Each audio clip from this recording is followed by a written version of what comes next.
ఇలా కొద్ది రోజులు మాత్రమే ఒకే ఊరు నుండి వెళ్ళిన మేము ముగ్గురము ఫ్రెండ్స్గా ఉండేవాళ్ళము. తర్వాత ఏంటంటే ఒక్కొక్కరికి కొత్త ఫ్రెండ్స్ అయితే ఏర్పడ్డారు. ఇంకా వాళ్ళిద్దరూ వచ్చేసి వేరే సెక్షన్, నేను వేరే సెక్షన్ అనమాట. అలా మా మధ్య బాండింగ్ అయితే తగ్గిపోయి కొత్త ఫ్రెండ్స్తో పరిచయాలు బాగా ఏర్పడిపోయాయి.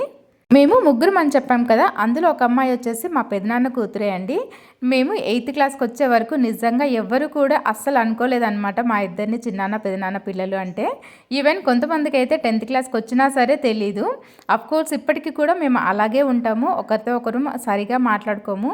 అలా అని చెప్పి మాకేమీ పెద్ద గొడవలు ఏం లేవు, అట్లీస్ట్ ఒక మాట కూడా అనుకున్నది కూడా లేదు.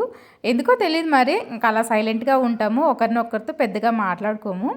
రెసిడెన్షియల్ స్కూల్స్ అంటే మీలో చాలామందికి ఐడియా ఉంటుంది కదా, ఓన్లీ సెకండ్ సండే మాత్రమే పేరెంట్స్కి అలో ఉంటుంది. ఇంకా రిమైనింగ్ సండేస్ అయితే అస్సలు అలో చేయరు.